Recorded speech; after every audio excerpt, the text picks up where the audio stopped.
Today we are going to discuss about osteology of ribs. There are total 12 ribs that are present on each side of the thoracic skeleton. First 7 ribs, 1, 2, 3, 4, 5, 6, 7 ribs, articulate with the sternum directly through costal cartilages. First 7 ribs are called true ribs. True ribs are also called vertebro-sternal ribs. Remaining ribs, 8th, 9th and 10th rib, articulates with next higher cartilage. These ribs are called vertebrochondral ribs. And the last 2 ribs, 11th and 12th ribs, are called floating ribs as they have free anterior end. Between the rib spaces are present. These spaces are called intercostal spaces. There are total 11 intercostal spaces. 1, 2, 3, 4, 5, 6, 7, 8, 9, 10th, 11th. Ribs are placed obliquely. Obliquity increases up to 9th rib. Remaining ribs become less oblique. Length of the ribs increases from 1 to 7th rib and then it decreases in remaining ribs. So 1 to 7 true ribs are present. Remaining 8 to 12 4 ribs are present. First 7 ribs, they articulate with the sternum directly, they are called true ribs. Remaining ribs, 8, 9, 10th, they articulate with the next higher cartilage. They are called vertebrochondral ribs. They are included in the false ribs. And the last 2 ribs, 11th and 12th rib, they have free anterior ends. They are called floating ribs. So first 7 ribs are called true ribs. Remaining the 8th, 9th and 10th rib and 11th and 12th, they are called false ribs. First 2 ribs, first and second and last 3 ribs, 10th, 11th and 12th. They have special features. They are called atypical ribs. We will discuss their features in detail one by one. Remaining 3 to 9 ribs, 3, 4, 5, 6, 7, 8, 9 ribs. They have typical features, they have common features. So they are called typical ribs. 3 to 9 ribs are called typical ribs. First, second, 10, 11 and 12. These ribs are called atypical ribs. So first of all, we will discuss typical features of the ribs and then we will discuss one by one atypical features of the ribs. We are going to discuss features of typical ribs, that mean 3 to 9 ribs. Side determination of typical ribs. Typical ribs have anterior end that bears concave facet. Posterior end must be directed posteriorly, that bears head, neck and tubercle. This is head, this is neck, this is tubercle. So anterior end must be directed anteriorly, bearing a single concave facet.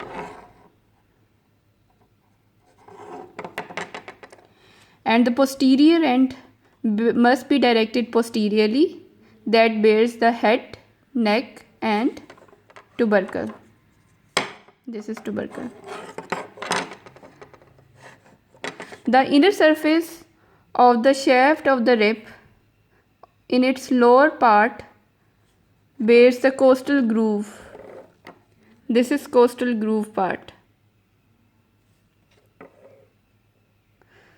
So the lower part of the inner surface of the shaft of the rib bears the costal groove. So costal groove must be present on its inner surface lower part. Anterior end has concave facet. Posterior end must be directed posteriorly, that bears head, neck and tubercle. Anterior end must be placed anteriorly. Posterior end that bears head, neck, tubercle must be directed posteriorly. And inner surface of the shaft of the rib bears the costal groove. It must be directed on the inner surface. So this is right side rib. Each typical rib has 2 ends, anterior end and posterior end. two surfaces, outer surface, inner surface, two borders, superior border, inferior border, or upper and lower border. Anterior end of typical ribs bear concave facet.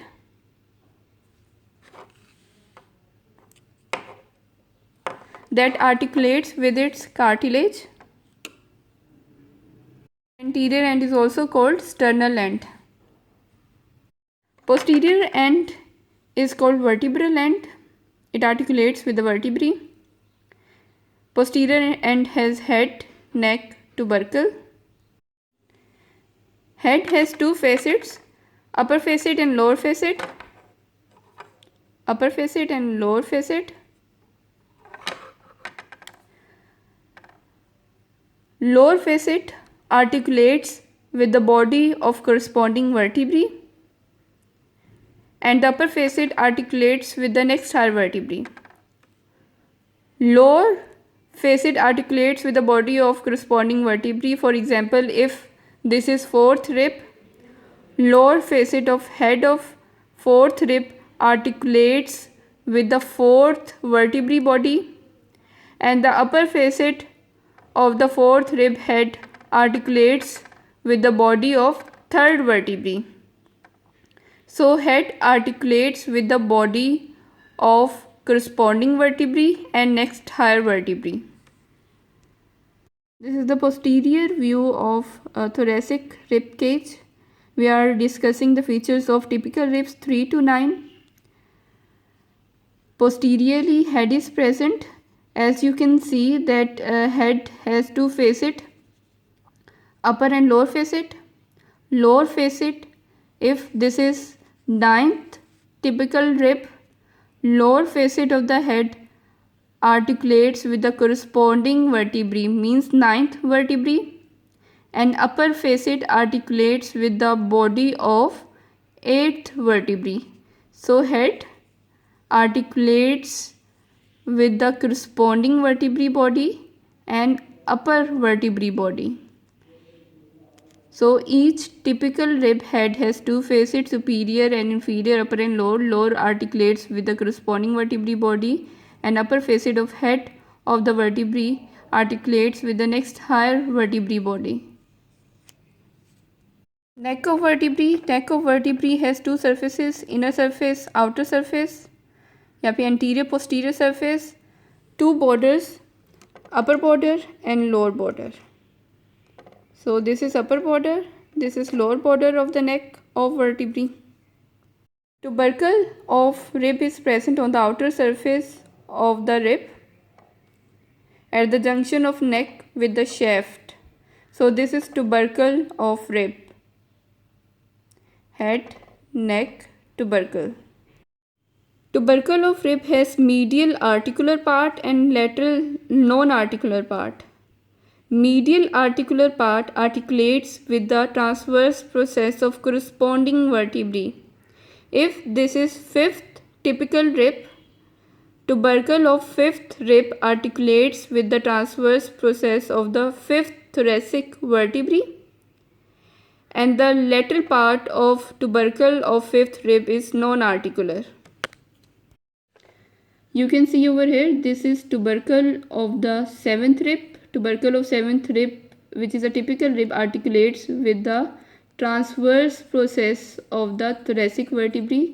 Transverse process of 7th thoracic vertebrae. 7th rib, tubercle articulates with the transverse process of 7th thoracic vertebrae, and the lateral part of the tubercle is non-articular.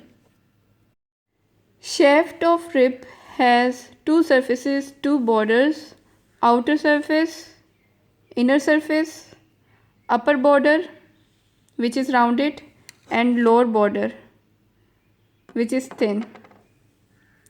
5 cm lateral to the tubercle of the rib. 5 cm lateral to the tubercle of the rib. Angle of rib is present.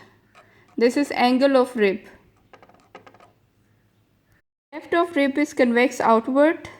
Inward it is concave. Inner surface of the shaft of the rib is smooth and it bears the costal groove. This is costal groove. Costal vessels are present in the costal groove having the van relation VAN from above downward. Means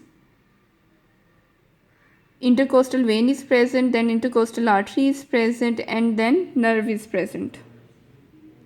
Upper border of shaft of the rib is rounded and the lower border is thin. This is lower border which is thin. So these are the features of typical rib.